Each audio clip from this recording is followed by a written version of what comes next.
নমস্কার।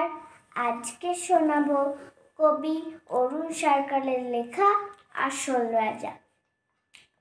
কাকের মুখে উঠল খবর, বনের রাজা বাঘ মরেছে। জন্তুরা সব একে একে মরা বাঘটা এলো দেখে।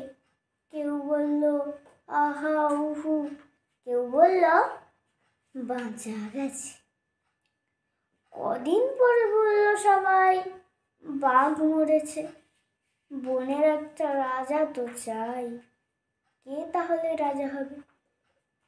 শেয়াল তখন চুপি চুপি মাথায় দিয়ে গাধার টুপি লাফিয়ে ওঠে সিংহাসনে, ডাকলো হুক্কা হুয়া রবে, বলল যে সেই রাজা হবে।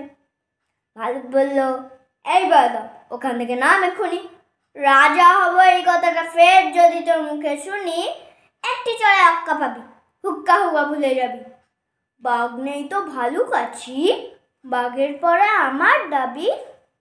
নেকড়ে বলল ভালোই আছো, করবে তুমি ভালুক নাচো? সিংহাসনে বসে আবার ভাবছো বুঝি রাজা হবে? আমি হলাম বাঘের পিসে, আমার দাবি কমটা কিসে? আমায় রাজা করতে হবে।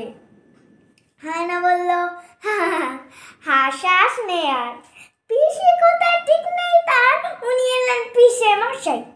আমরা কোথায় যাই রে তবে? আমায় রাজা করতে হবে। বানর বলল ওরে হায়না, ঝুলে দিলে তুইও পায় না, জানিস তো কেউ তোকে চায় না। ভাগার দিয়ে লেংচা চলিস, রাজা হব তুইও বলিস? আমি বানর, অর্ধেক নর, বনবাসী বুদ্ধিজীবী, আমায় রাজা করতে হবে, সবাইকে বলে দিবি। শিওর বলল বাটামিরা, গাছে আছিস গাছেতেই থাক, পেটটা যখন দেব তীরে সব বুদ্ধি বেরিয়ে যাবে। আমায় বেশি ঘাটাস নিরে, আমি যখন গো ধরেছি আমায় রাজা করতে হবে।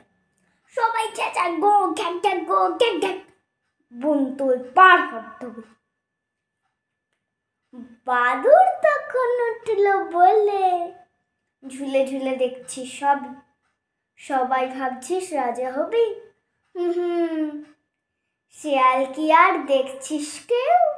শুনতে পাচ্ছিস ডাকছে যে ফেউ, আরেকজন যে এসে আছে আই সাজোয়ান ইয়া থাবা। কেউ বলল ওরে বাবা, কেউ বলল পালা পালা, কেউ বলল আর ফুলের মালা, এসে গেছেন রাজা মশাই, সিংহাসনে এনে বসাই।